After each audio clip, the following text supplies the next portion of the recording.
Hello students and welcome to Best Learning Classes. Today we are going to discuss the questions of the chapter Cash Flow Statement from question number 42. So let's get started. Balance sheet of Varun limited. Okay, सबसे पहले क्या given है? Share holder funds, जिसमें share capital 2 lakh का था, अभी भी 2 लाख का ही है, कोई चेंज नहीं है, ठीक है। देन रिजर्व्स एंड सरप्लस, जो कि बेसिकली क्या है? Balance in statement of PNL, जो कि 96,000 का था, अब 98,000 का हो गया है। तो स्टूडेंट 2,000 से बढ़ गया है। ये वाला अमाउंट हम कहाँ शो करते हैं?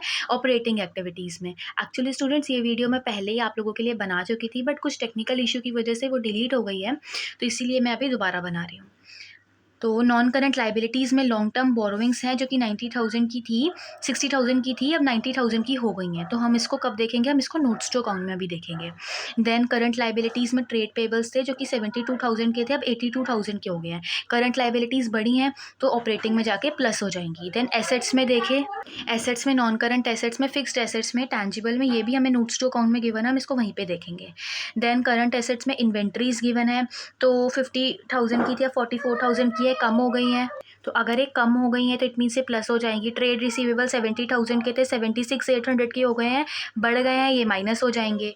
और कैश एंड कैश इक्विवेलेंट हम लास्ट में इंक्लूड करेंगे। अब देखते हैं आराम से नोट्स टू अकाउंट को। तो स्टूडेंट क्या था? लोन फ्रॉम जेड लिमिटेड, पिछले साल कुछ नहीं था, 40,000 का हो गया। क्या हो गया है? लोन बढ़ गया है, तो ये फाइनेंसिंग का पार्ट है, वहाँ जाके प्लस हो जाएगा। आपको ये नहीं देखना कि हमारी लाइबिलिटी बढ़ी है कि नहीं बढ़ी, हमें सिर्फ कैश का ध्यान रखना है। लोन लिया है, कैश का इनफ्लो हुआ है, तो ये फाइनेंसिंग में प्लस होगा। देन लोन फ्रॉम बैंक 60,000 का था, 50,000 का हो गया, इट मीन्स 10,000 से कम हुआ है, तो ये 10,000 क्या है? ये हमने रीपे कर दिए, आउटफ्लो हुआ है, फाइनेंसिंग में जाके माइनस हो जाएगा। देन फिक्स्ड एसेट्स की बात करें तो 40,000 के थे, 60,000 के हो गए, आपने परचेज किया है, इन्वेस्टिंग में माइनस। बिल्डिंग 1 लाख की थी, 1,10,000 की हो गई है, बढ़ गए हैं, परचेज किया है, इन्वेस्टिंग में माइनस। मशीनरी 2,14,000 की थी, 2,44,000 की हो गई है, बढ़ गई है, इन्वेस्टिंग में माइनस। देन एक्यूमुलेटेड डेप्रिसिएशन का भी हमें अमाउंट गिवन है। अब स्टूडेंट उसने एडिशनल इन्फॉर्मेशन में क्या बताया है कि ड्यूरिंग द ईयर 52,000 आपने इंटरिम डिविडेंड के लिए पे किया है। तो ये हम जाके पहले इसको ऑपरेटिंग में प्लस कर देंगे और हम इसको लास्ट में फाइनेंसिंग से माइनस कर देंगे, क्योंकि ये बेसिकली पार्ट तो फाइनेंसिंग का है। तो आउटफ्लो हुआ है क्योंकि पेमेंट की है, तो ये आउटफ्लो हम फाइनेंसिंग में दिखाएंगे। अब क्या है स्टूडेंट्स, यहाँ पे हमें एक्यूमुलेटेड डेप्रिसिएशन का एक अकाउंट हम प्रिपेयर करेंगे। इसके अलावा मशीनरी का अकाउंट प्रिपेयर करने की नीड नहीं है, क्योंकि कुछ भी सेल वैल्यू, प्रॉफिट या सेल कुछ भी गिवन नहीं है, सिर्फ opening and closing balance given है, तो डायरेक्टली इनको माइनस करके परचेज का अमाउंट आ जाएगा। तो अब हम स्टार्ट करते हैं। सबसे पहले cash flow from operating activities. सबसे पहले हमने क्वेश्चन में देखा था कि रिजर्व्स एंड सरप्लस थे। सबसे पहले शेयर कैपिटल था, बट वो फाइनेंसिंग का पार्ट है, तो अभी वो नहीं देखेंगे। फिर स्टूडेंट्स थे शेयर कैपिटल के बाद नेक्स्ट पॉइंट में, बी वाले पॉइंट में रिजर्व्स एंड सरप्लस थे, ठीक है, जो कि ना 96,000 के थे, अब 98,000 के हो गए थे। तो 98 माइनस 96, 2,000, ये क्या आ गया? Net profit as per statement of PNL. फिर इंटरिम डिविडेंड का मैंने क्या बताया कि इंटरिम डिविडेंड पहले आप ऑपरेटिंग में प्लस करोगे और फिर फाइनेंसिंग में आउटफ्लो दिखाओगे, माइनस करोगे। तो यहाँ पे मैंने प्लस कर दिया, इसके अलावा कोई भी इन्फॉर्मेशन गिवन नहीं है। तो 52,000 प्लस 2,000 क्या आ गया? 54,000। ये 54,000 क्या आया? Net profit before tax and extraordinary items. अब आगे डेप्रीसिएशन, एमोटाइजेशन, लॉस, प्रॉफिट, ये सब चीज़ें इंक्लूड होती हैं। तो सिर्फ डेप्रीसिएशन के बारे में हमें इन्फॉर्मेशन गिवन थी, जो मैंने आपको क्या बताया था, हम अकाउंट प्रिपेयर करेंगे।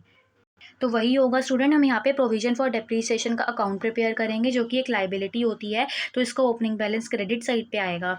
तो बाय बैलेंस ब्रॉट डाउन आ गया। तो अगर हम देखें नोट्स टू अकाउंट के सेकंड वाले पॉइंट में, लास्ट में एक्यूमुलेटेड डेप्रिसिएशन का ओपनिंग बैलेंस है 54,000 और क्लोजिंग बैलेंस डेबिट साइड पे आएगा, टू बैलेंस कैरी डाउन, जो कि है 72,000। तो यहाँ पे बैलेंसिंग फिगर पीएनएल अकाउंट में निकल के आ गई, ये आ रही है बैलेंसिंग फिगर, जो कि आ गई 18,000 की। अब इन दोनों को प्लस करके आप अकाउंट को क्लोज कर लोगे, 72,000 आ गया। अब ये जो 18,000 आया, इसको अब हम जाके ऑपरेटिंग में प्लस कर लेंगे। तो वहीं यहाँ पे हमने डेप्रीसिएशन प्लस कर लिया, वर्किंग नोट से आया, इसलिए हमने ब्रैकेट में लिख भी दिया 18,000। अब 54,000 प्लस 18,000 इज 72,000, तो कि ना प्रॉफिट लॉस, ना एमोटाइजेशन ऑफ गुडविल, ऐसा कुछ भी गिवन नहीं था, ठीक है। अब ये आ गया, ये क्या आया? Operating profit before working capital changes. अब देखते हैं कि करंट एसेट्स या करंट लाइबिलिटीज़ में क्या क्या चेंज हो रहा है। हाँ, तो हमने देखा था कि जो ट्रेड पेबल्स है, ठीक है, ट्रेड पेबल 72,000 के थे, अब 82,000 के हो गए, बढ़ गए हैं, इंक्रीज हो रहे हैं, तो ये प्लस हो जाएगा।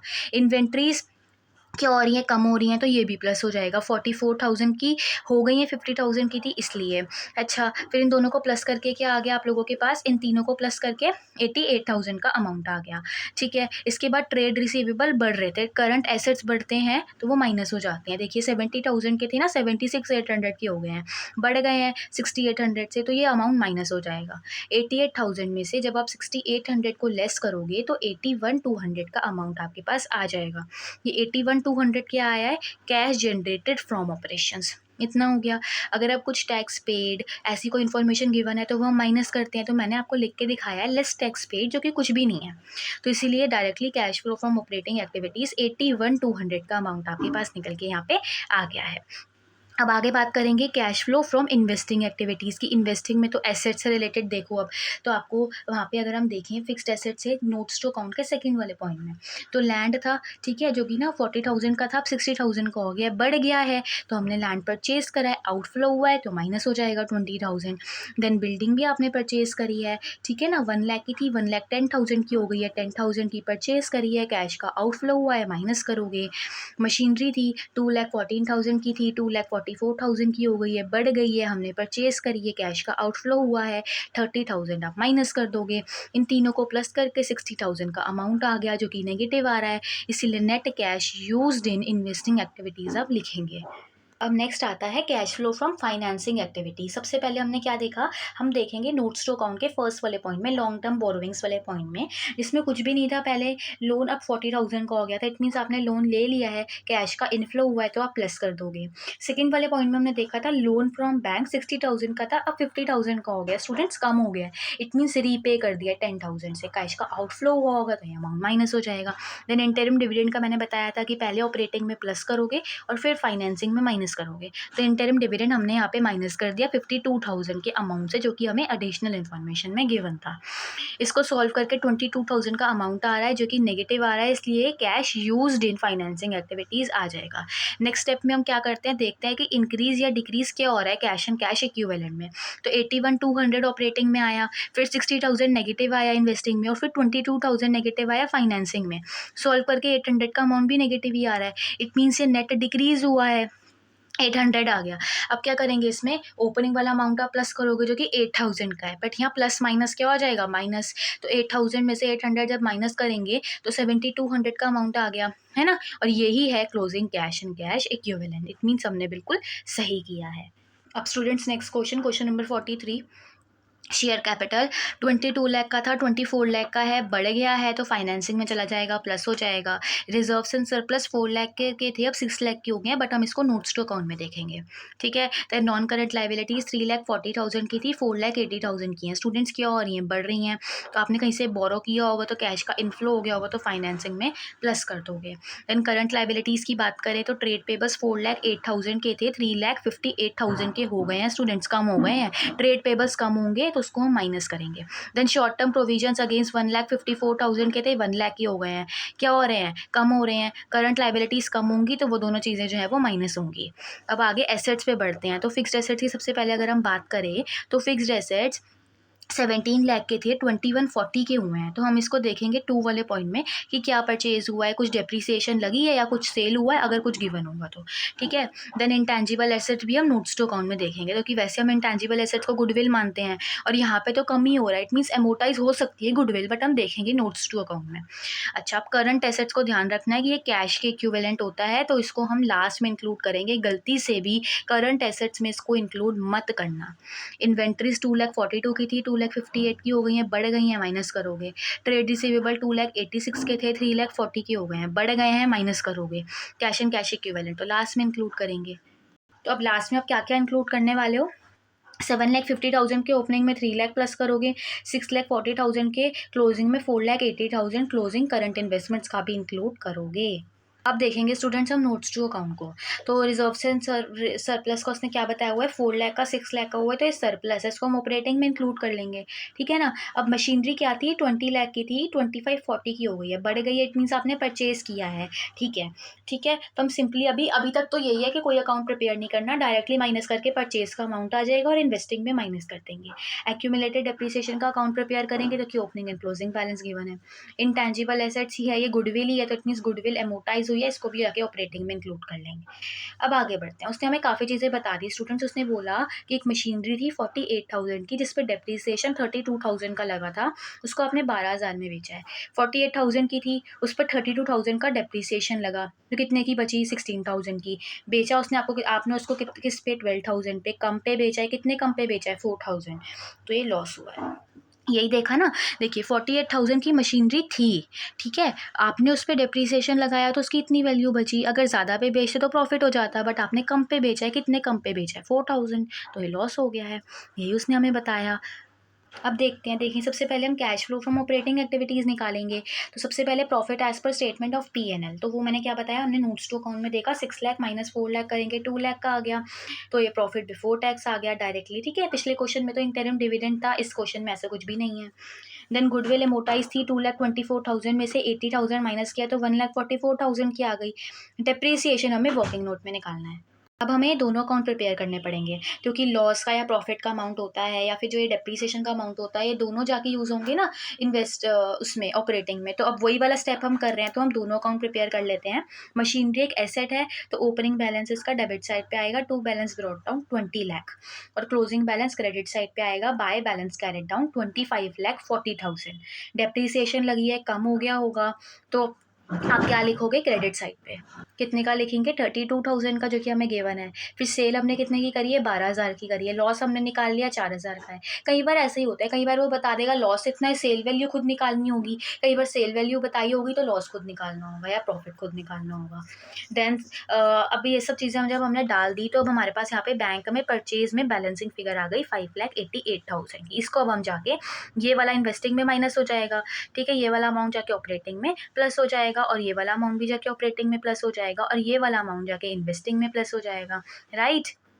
और ये तो बैलेंस शीट में ही जाएगा, है ना, वो भी हमें नहीं देखना, जो कि बैलेंस शीट में हमें दिख ही रहा है, ओपनिंग एंड क्लोजिंग बैलेंस। अब एक्यूमुलेटेड डेप्रिसिएशन लाइबिलिटी अकाउंट है, तो इसका ओपनिंग बैलेंस क्रेडिट साइड पे आएगा, तो by balance brought down 3 lakh, और क्लोजिंग बैलेंस डेबिट साइड पे आएगा, to balance carried down 4 lakh. अब मशीनरी पे आपने 32,000 की डेप्रिसिएशन लगाया है। अब बच्चों को डाउट होता है, मैम क्यों आपने डेबिट साइड पे लिखा? देखिए, अगर आप जर्नल एंट्री पास करते तो आप क्या करते? डेप्रिसिएशन टू मशीनरी, तो कि मशीनरी कम हो रही है ना डेप्रिसिएशन लगाने से, एसेट कम होता है तो क्रेडिट करते हैं, तो इसीलिए आप मशीनरी के अकाउंट में क्रेडिट कर रहे हो डेप्रिसिएशन के नाम से, और एक्यूमुलेटेड डेप्रिसिएशन के अकाउंट में डेबिट कर रहे हो मशीनरी के नाम से, क्योंकि उस अकाउंट में उसका खुद का नाम नहीं आता। अब ये सब चीज़ें डालने के बाद P&L अकाउंट में डेप्रिसिएशन में बैलेंसिंग फिगर आ गई 1,32,000 की।